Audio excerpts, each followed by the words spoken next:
Hi, Tolly McGettigan. I'm the Power Equipment Product Manager for Horizon Distributors.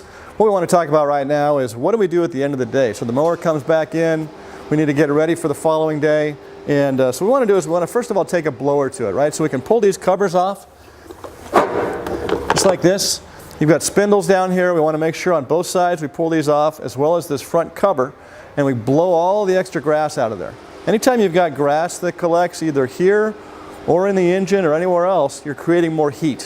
When you get more heat, you get things that break down a lot faster. So want to keep that clean. Additionally, we're going to want to go ahead and we'll check the oil again at the end of the day, check the air filter at the end of the day, make sure we're ready to go. It's always good checking that the next day as well, just to make sure that you're ready to go. So that's what we want to make sure we do when it comes back. Now, one other thing, if we do take a power washer to this and spray it, and get water in there, we definitely want to make sure we blow it out and try and dry it as much as possible, because we don't want the water sitting in there on any of the fittings and starting to create any rust. So if you do that, make sure that we clean it back out.